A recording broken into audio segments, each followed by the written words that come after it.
షిండే వర్గంలో తమను విలీనం చేయాలని స్పీకర్ ఓం ప్రకాష్ బిర్లాకు ఈ 6 ఎంపీలు లేఖ ఇచ్చారనేది ఇప్పుడు ఇష్యూ. లేఖ ఇస్తే మనం ఇందాక అనుకున్న గతంలో మనం మమతా బెనర్జీ వ్యవహారంలో మాట్లాడుకున్నాం.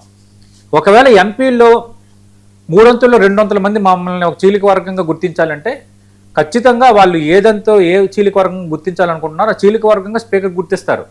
ఎందుకంటే according to the Lok Sabha parliamentary and assembly business ప్రకారం అది రూల్ పొజిషన్. అది అందులో ఇంక మనం క్వశ్చన్ చేయడానికి లేదు, అది వైబుల్లే. కానీ ఇక్కడ ఇది ఎందుకు వచ్చింది మళ్ళీ అన్న చర్చ. ఉద్ధవ్ ఠాక్రే తనయుడు ఆదిత్య ఠాక్రే ఈ నెల అంటే శివసేన వ్యవస్థాపక దినోత్సవం జూన్ 19. దీనిని ఉద్ధవ్ వర్గం చేసుకుంటారు, ఏక్నాథ్ షిండే వర్గం కూడా చేసుకుంటారు. అయితే ఈ వ్యవస్థాపక దినోత్సవం రోజు నా వారసుడు అంటే శివసేనకు నెక్స్ట్ లీడ్ చేసేవాడు తన తనయుడే అని ఆదిత్య ఠాక్రేకు ఉన్నత స్థానం కట్టబెట్టాలనేది ఉద్ధవ్ ఠాక్రే డిసైడ్ అయ్యారనేది వార్త.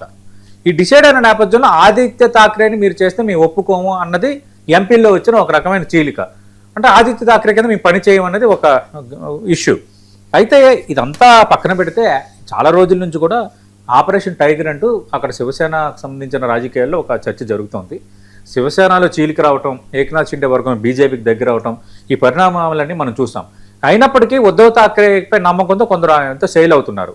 కానీ ఉద్ధవ్ ఠాక్రే శివసేనలో యూబీటీ వర్గంలో ఎవరైతే ఉన్నారో వాళ్ళలో ఇప్పుడు ఈ జరుగుతున్న పరిణామం అంటే ఆదిత్య ఠాక్రేను ఒక లీడ్ పాయింట్ ఇవ్వాలని ఉద్ధవ్ ఠాక్రే నిర్ణయించిన నేపథ్యంలో అది ఒక రీజన్ దొరికింది వాళ్ళకి.